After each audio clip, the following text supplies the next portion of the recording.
Well,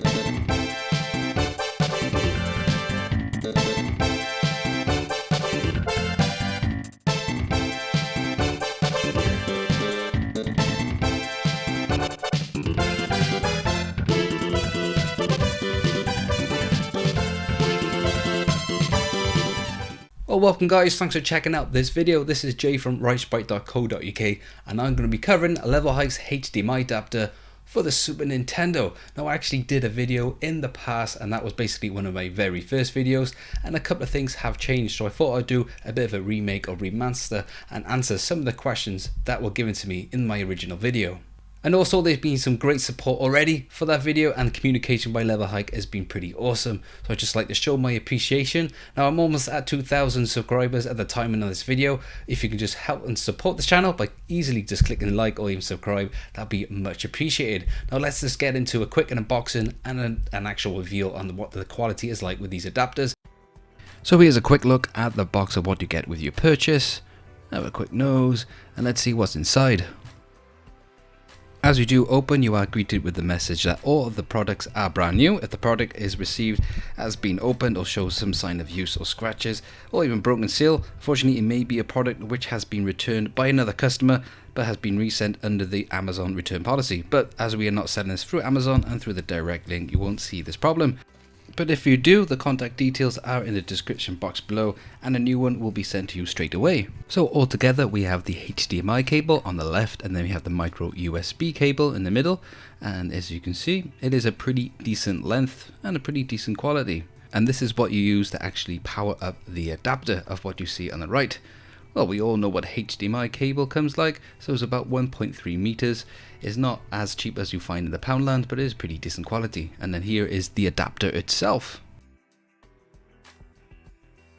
So as we take off the plastic film, you are greeted at the bottom with a serial number. So if there's any problems, you do have, each product has its own serial number, so you can actually contact the seller. And at the top here you have a 4x3x16x9 switch, which I'll actually show you later on in the video. In the top left you have an LED indicator to show if there's power on, and on the side there you have your micro USB power connector. And at the base we have the HDMI cable adapter connector, so if you got anything fancy like the M Classic, you can plug that in to even further enhance the video quality. And there is the serial code at the bottom. You will see some vents as well to try and keep this product cool as well when in use. It does have a bit of a plastic type of build, but it's not that cheap end of plastic as I've experienced in the past with other adapters.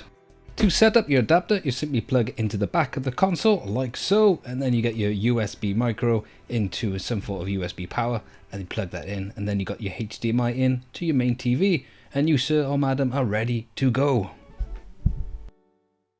So now let's get into some captured footage with the original composite cables. So this is what was used back in the day with the old CRT TVs. So using the yellow cable, you're actually pushing all the video information out from that one composite cable. So this is what the quality is like. As you can see, the text is a bit blurry and the image is a bit stretched. That's just as how my capture card accepts the composite signal. So here's a quick look of how it originally looks like, just to sink you in on how quite bad this quality was like back in the day.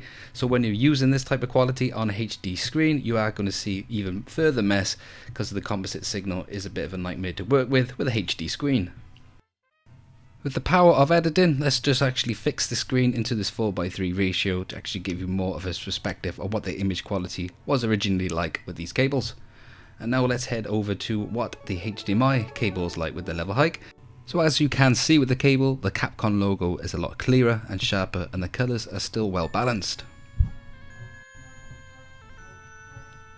And I'm sure you can tell the difference now with the main Aladdin title screen. I'm not sure why I ended up going with Aladdin, I just was in the mood for some platform greatness, and I did recently hear that the original Mega Drive version was better than this of the Super Nintendo version, so I really wanted to try and give this a go as well. So this is a direct capture of the HDMI cable. As you can see at the top and the bottom of the screen there are some gaps, but that is just due to how it is a PAL console and it's outputting a 50 Hz signal. So originally, even with the original composite cables, you do have those gaps because of the resolution and the frequency hertz of the original PAL consoles were back in the day.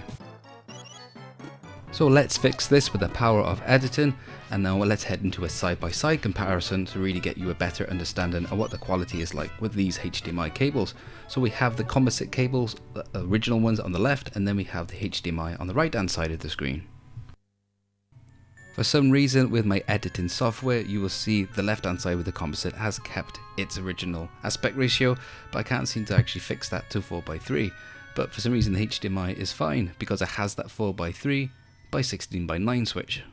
The original SNES console can actually output an RGB signal. What do I mean by that? Basically you can use an RGB SCART cable. They were very popular over here in the UK, not so in the States. So you can use cables like the S-Video, which is basically almost the same type of quality as that of the composite, but is better with the white and the darks. But the RGB SCART has one of the better analog signal outputs. You do get a really better signal. So a lot of people are happy by just using the RGB SCART.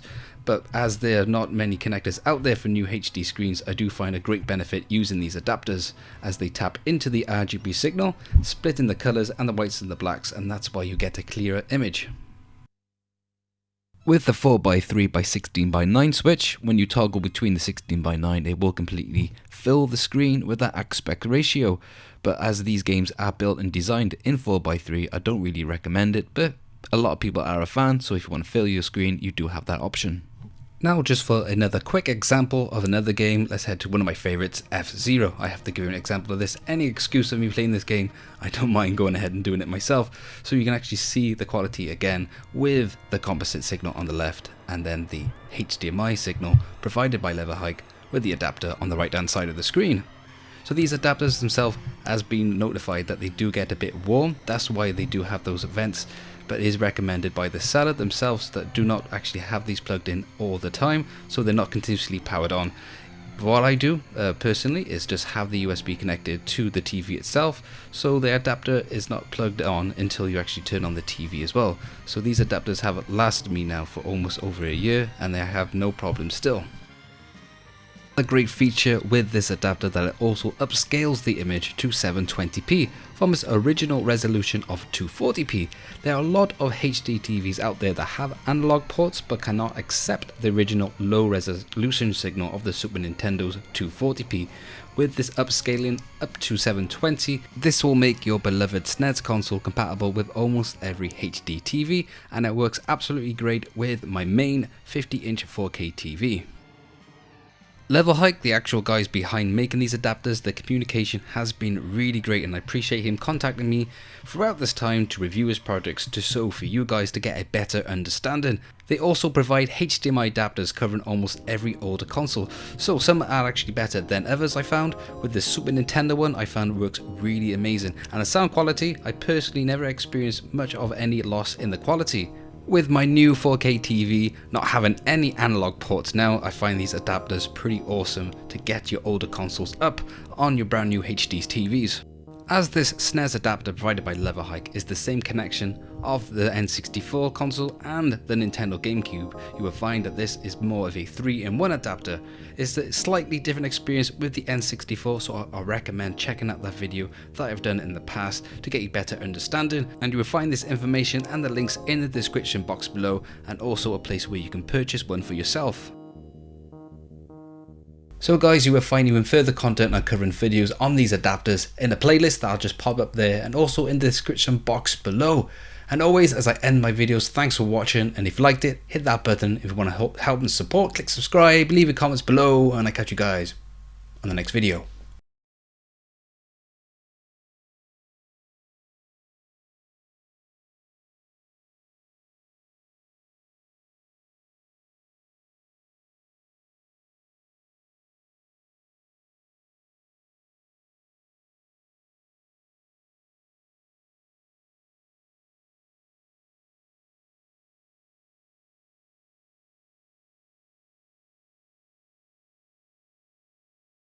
HD screen.